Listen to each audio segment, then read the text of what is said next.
the correct terminology, if we say remixed, if we're not looking at it from a DJ perspective, if we're saying remixed, okay, we need to really split those two parts. So re, then mix.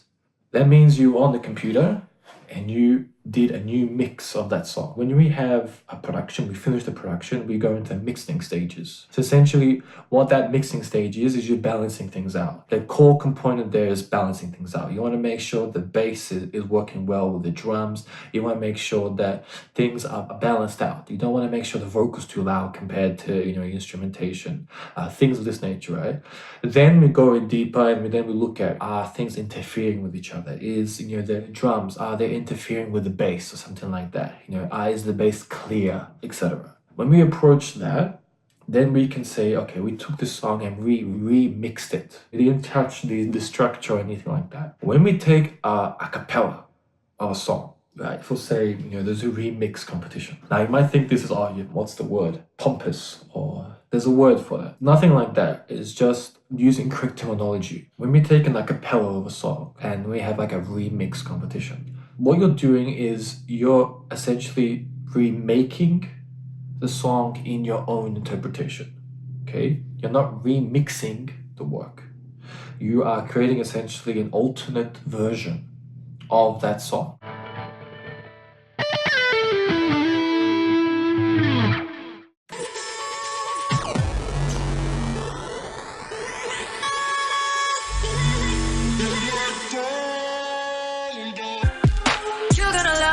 Okay, so you notice how best practices again. So we keep that faded down, the second song that we're looking at editing, yeah? We've got the cue point ready, we've got everything ready for it. And we keep it down and we bring it up even musically, just slowly, without even just, you know, without pushing the fader, we're bringing it in slowly, musically, and then we switch over. So best practices, always keep the fader down if you're not using it, and then bring it up when you want it and then switch over. It might be a bit annoying at first, but the more you do it, you just get used to doing it. This type of transition, when you're looking at something like this, it's like, oh, okay, it doesn't really work. It does when you're looking at the full form mix, right? So this is again when you need to really have that musical approach. When you're doing a full mix, you know when to time things and if certain things are going to work or not. This is a super quick transition. They're quite faster paced and you just have to be careful at low end, and then you can quickly switch in to a different part of the song. So let's have a quick look.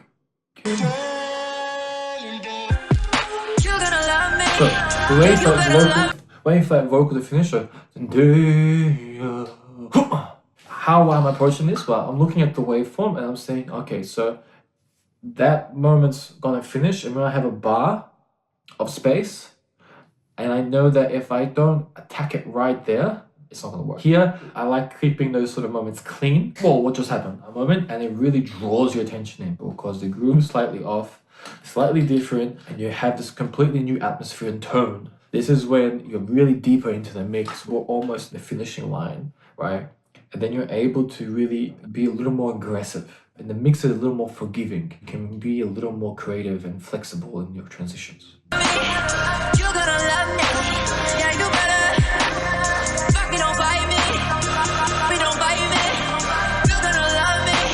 Fuck me, don't fuck me. Oh, fuck. Using, again, those lyrics of the song. That's when you apply the pad effect.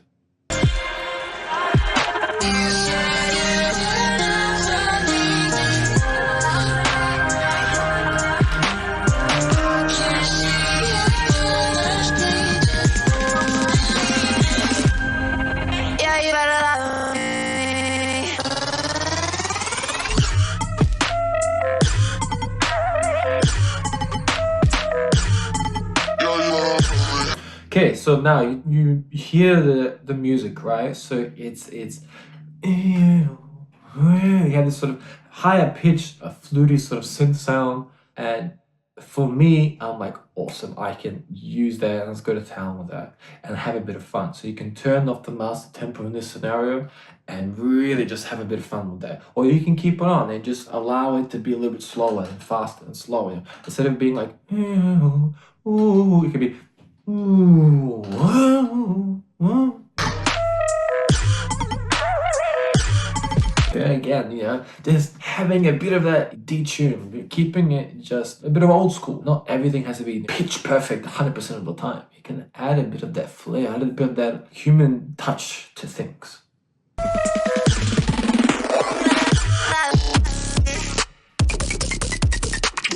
Okay, now this is probably my top 5 things I love to do when mixing, is creating these live edit or live mash of a song, but from different approaches, different remixes. The same song, but alternatives of that song, reworks of that song. What's being referred to these days is remixes. We've talked about this, why that's not correct. A remix is when you are remixing a song. If we're approaching it from a DJ perspective, me adding in effects and other things to change the tone of the piece. If we're heavily doing that throughout the song, then we've technically remixed the song, let's say, in some way, right? The correct terminology, if we say remixed, if we're not looking at it from a DJ perspective, if we're saying remixed, okay, we need to really split those two parts, so then mix. That means you're on the computer and you did a new mix of that song. When we have a production, we finish the production, we go into mixing stages. So essentially, what that mixing stage is you're balancing things out. The core component there is balancing things out. You want to make sure the bass is working well with the drums. You want to make sure that things are balanced out. You don't want to make sure the vocal's too loud compared to instrumentation, things of this nature, right? Then we go in deeper and then we look at, are things interfering with each other? Is the drums, are they interfering with the bass or something like that? Is the bass clear, etc. When we approach that, then we can say, okay, we took this song and we remixed it. We didn't touch the structure or anything like that. When we take a cappella of a song, right? If we'll say, there's a remix competition. Now you might think this is, what's the word? Pompous, or there's a word for that. Nothing like that. It's just using correct terminology. When we take an a cappella of a song and we have like a remix competition, what you're doing is you're essentially remaking the song in your own interpretation, okay? You're not remixing the work. You are creating essentially an alternate version of that song, a club version. Armin van Buuren, for example, does this very well. He'll do a club version. And I think that's quite an appropriate term. That's a much more accurate term of approaching doing an alternate version of a song. Club version or dance alternative version, something like that. Rather than remix. The term has become synonymous, essentially a dance sort of version of a song. And it's not the correct terminology to use. It's incorrect terminology. So just be mindful of that. It's strange how certain things just become standard in vocabulary. I don't get it either, it doesn't make any sense to me. Just be mindful that when I'm referring to things. When we are creating live sort of blends, mashups of alternative versions of songs, You Better Love Me, right? So we have the original version, the original mix, right?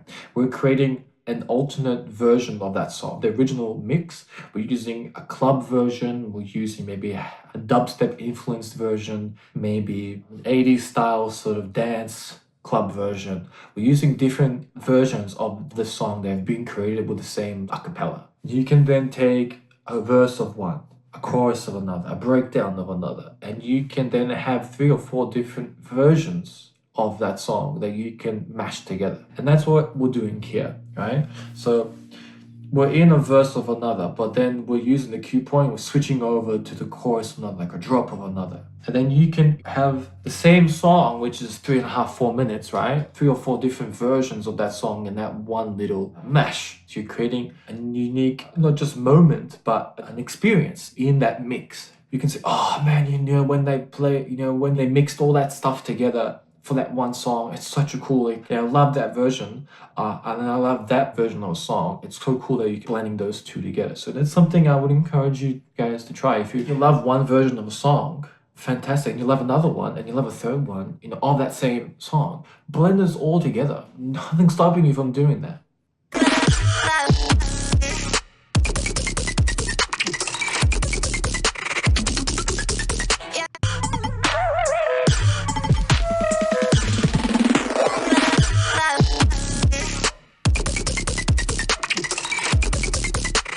Okay, the key here is just maintaining that groove. When we were singing, right? We just, so, and you don't notice it, right? If you're not like paying super close attention, you wouldn't notice it when you're dancing.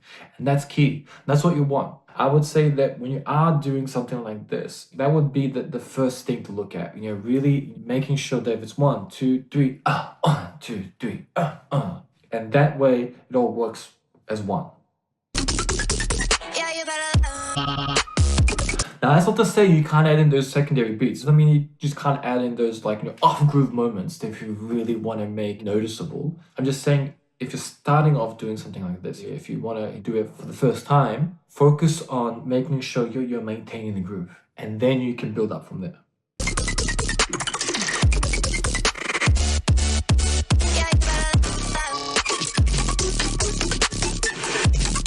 And again now, this is more that alternative style. It's got some dubstep elements. It has a much more aggressive tone to it than pop style music or progressive house. It has some tech house elements in here as well. It's a blend of different things, and we can use that to our advantage. There's a little more staccato in nature. There's some cool sounds coming in and out, and you can pick those moments when those sounds are coming in and out and blend different things in. Yeah, you better